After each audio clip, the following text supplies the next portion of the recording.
சந்தியா, வாரத்தில் 7 நாள், ஒரு நாள் 24 மணி நேரம். பொதுமக்களை பொறுத்த வரைக்கும் நீங்க ஒரு போலீஸ் ஆஃபீஸரா இருக்கலாம். ஆனா என்னை பொறுத்த வரைக்கும் நீங்க என்னோட மரியாதைக்குரிய மனைவி தானே. நான் உங்களை உயிருக்கு உயிரை காதலிக்கிறேன். அது மட்டும் இல்ல, ஓடிட்டு இருக்க இந்த நேரத்துக்கு நம்ம காதல் புரிஞ்சா நல்லா இருக்கும்.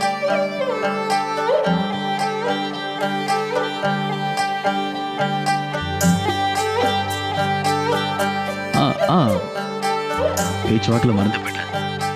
நீங்க சவிதாவோட கல்யாணத்துக்கு லீவ் கேட்டீங்கல்ல?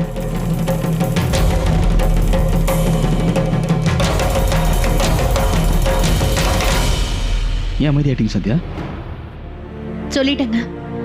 நான் என்னோட லீவ் லெட்டர் அப்ளிகேஷனை ஆஃபீஸர் கிட்ட கொடுத்துட்டேங்க. ஆனா மனசுல ஏதோ ஒரு பயம் இருந்துட்டே இருக்கு. நீங்க எனக்காக கடவுள்கிட்ட கொஞ்சம் வேண்டிக்கிறீங்களா? அந்த ஆஃபீஸரோட மூடு நல்லா இருக்கணும்னு. அப்பதான் அவங்க என்னோட லீவுக்கு கண்டிப்பா ஒத்துக்குவாங்கன்னு நான் நினைக்கிறேன். அதுக்கு நீங்க சோகமாயிட்டீங்க இப்போ? சந்தியா, நீங்க இந்த மாதிரிலாம் இருந்தீங்கன்னு வச்சுக்கோங்க, நிஜமாவே அந்த ஆஃபீஸரோட மூட நீங்களே கெடுத்த மாதிரி ஆயிடும். நீங்க எல்லாம் மறந்துடுங்க சந்தியா. நல்லா சரிங்க. அதுக்கப்புறம் பாருங்க, அந்த மேடம் கண்டிப்பா லீவு கொடுத்துருவாங்க. அப்படி போடுங்க. இதுதான் என் சந்தியா.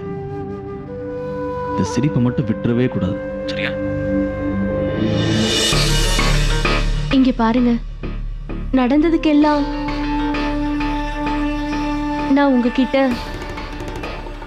மன்னிப்பு கேட்டுக்கணும்னு நினைக்கிறேன்.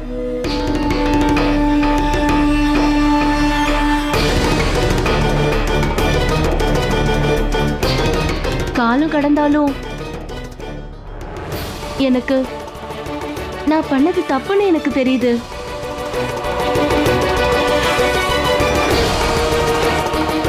நீங்க என்ன மன்னிச்சு நான் செஞ்ச அந்த தப்ப மறந்துடுங்களேன். இங்க பாருங்க ஆண்டி, நான் தெரியாம பண்ண அந்த தப்புக்காக என்ன தண்டனை வேணாலும் நீங்க தரலாம். நான் அதை ஏத்துக்கிறேன்.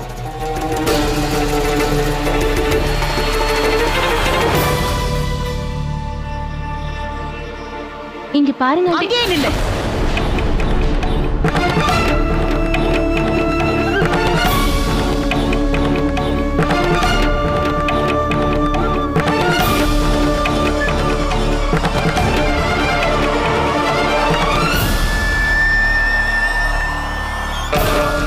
வெக்கமா இல்ல?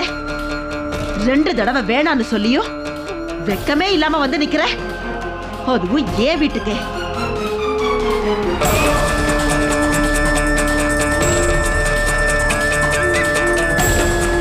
ஜாக்கிரதை, இந்த வீட்டுக்குள்ள அடி எடுத்து வச்சா அப்புறம் அவ்வளவுதான்.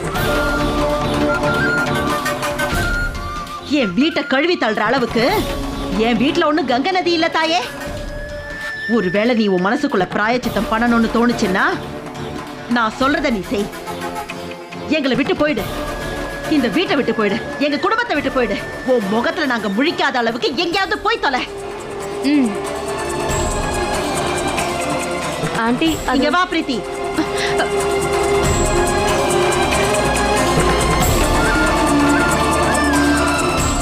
சொல்லுங்க அத்தை. நல்லா கேட்டுக்க. இந்தா போய் 20,000 ரூபாய் எடுத்துட்டு வந்து இவகிட்ட கொடுத்துரு. இவ பணம் என்கிட்ட இருக்கிற வரைக்கும் என்னால நிம்மதியா இருக்க முடியாது. அப்படி இருக்கும்போது எப்படி உயிரோட இருக்க முடியும்?